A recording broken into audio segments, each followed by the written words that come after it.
নমস্কার বন্ধুরা, আজ আপনাদের সামনে নিয়ে আসছি আর একটা নতুন রেসিপি।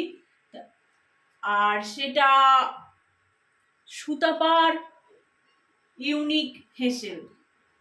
তাতে থাকছে কচুর লতি চিংড়ি মাছ দিয়ে নারকোল কোড়া দিয়ে।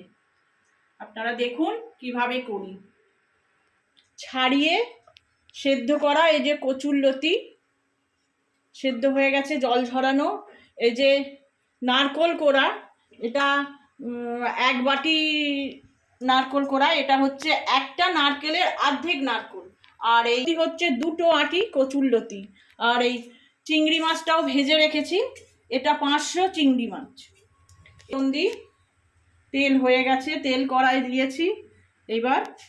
এবার কড়াইতে তেল তো দেওয়া আছে, ফোড়নটা দিলাম। এতে তেজপাতা, কালো জিরে দিয়েছি, শুকনো লঙ্কা, একটু গরম মশলা ফোড়ন। কচুর লতি সেদ্ধ লতিটা ফোড়ন হয়ে গেছে, এই লতি সেদ্ধটা দিয়ে দিচ্ছি। এটা একটু নাড়াচাড়া করতে হবে।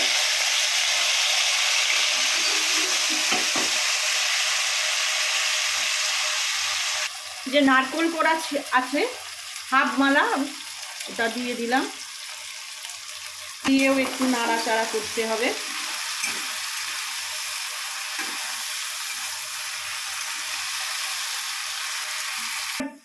এবার মশলাটা রেডি করব। আমি তো একটা পাত্রে সবসময় মশলা মিশিয়েই করি। দেখুন, চায়ের চামচের 1 চামচ আদা বাটা,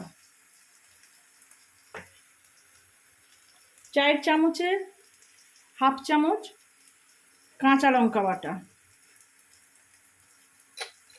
ধনে গুঁড়ো 1 চামচ, চায়ের চামচের 1 চামচ, জিরে গুঁড়ো তাই চায়ের চামচের 1 চামচ,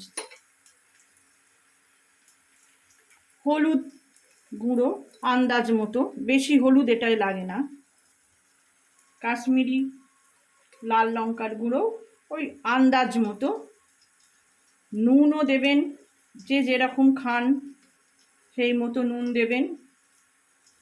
ওই হাফ চামচ মতো হচ্ছে চায়ের চামচে। আর দেব গুড়, আমি তো চিনির পরিবর্তে গুড় ব্যবহার করি। এই গুড় দিলাম 1 চা চামচ।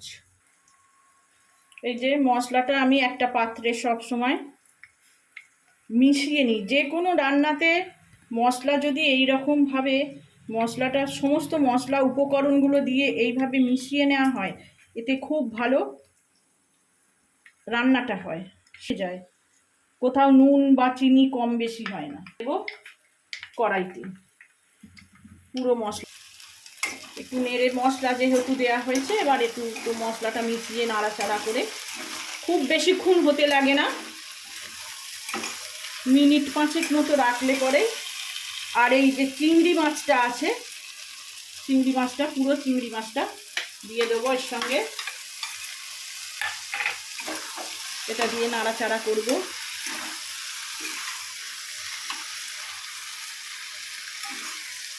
করে এটা একটু তেল ছাড়া ছাড়া হয়ে গেছে, দেখছেন। এবার এই অবস্থায় একটু জল দিয়ে দেবো, খুব বেশি নয়, অল্প একটু জল দিয়ে দেবো। এটা মিনিট 5 ঢাকা দিয়ে কম আঁচে রাখবো, তারপর এটা মশলা ছড়িয়ে নামিয়ে নেবে। হয়েই গেছে, যে তেল ছেড়ে গেছে, এটা একবারে হয়েই গেছে। গরম মশলা ওই হাফ চা চামচ গরম মশলা গুঁড়ো দিয়ে আমি এটা নামিয়ে নিলাম। একটু মিশিয়ে নিয়ে একদম রেডি,